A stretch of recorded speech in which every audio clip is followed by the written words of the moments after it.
Most proposals fail for one reason. That reason is they ignore the most important part of the most important part of the proposal. Most proposals fail because they ignore the most important part of the most important part of the proposal.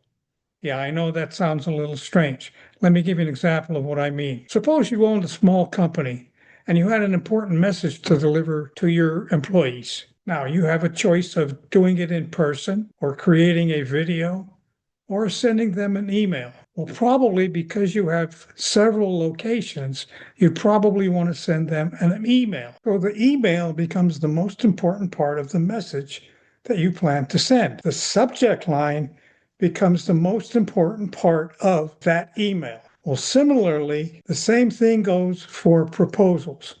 The most important part of a proposal is the executive summary. And the most important part of the executive summary is the topic sentence. This video will talk about the 5 jobs of an executive summary. You've got to accomplish 5 different things in that executive summary to get executives to read it. And the following video will talk about the 5 jobs of a topic sentence. Because if they don't get through the topic sentence, they're not going to read the rest of that executive summary. Let's get on with the video to show you those 5 jobs.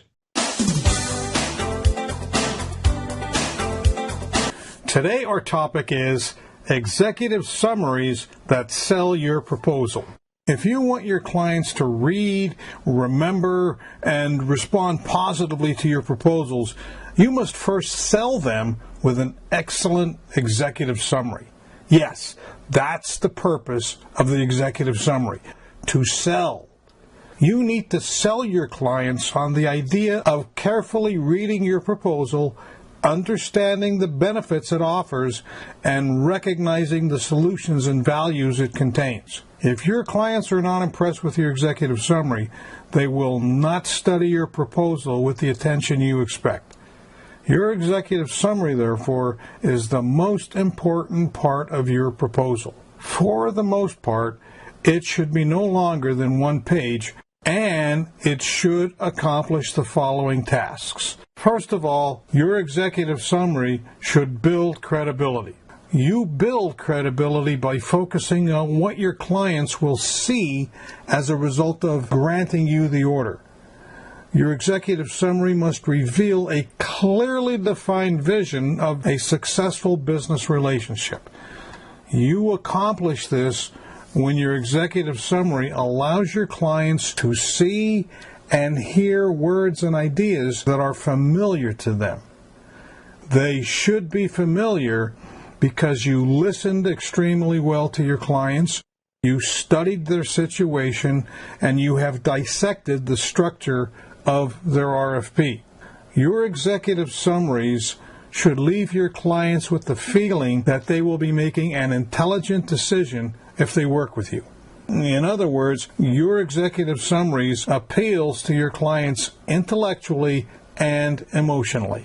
That executive summary should create a comfort factor as well as credibility. Second, an executive summary should set you apart from your competition.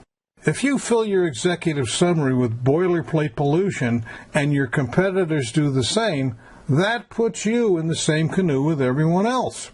You can set yourself apart from your competitors by 3 easy steps. First, creating a clear, concise, complete, correct, and conversational executive summary.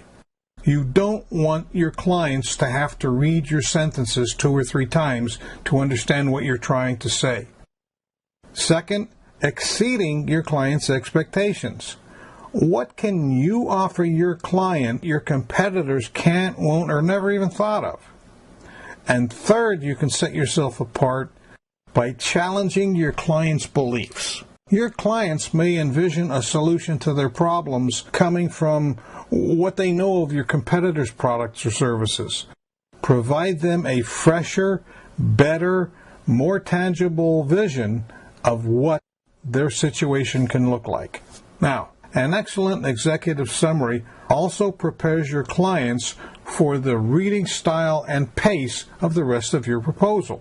When you answer the phone, most of the time you answer the phone, hello, or you give your name. Do you know how or why this whole hello thing started? Saying hello is an opportunity for the person at the other end of the line to become familiar to the sound and volume and tone and rhythm of your voice. Your executive summary can do a similar thing for the style and rhythm and pace of your proposal. Make sure you write your executive summary in a conversational tone. Do not burden your client with an academic assignment. Also, excellent executive summaries prove that you understand your customer's situation.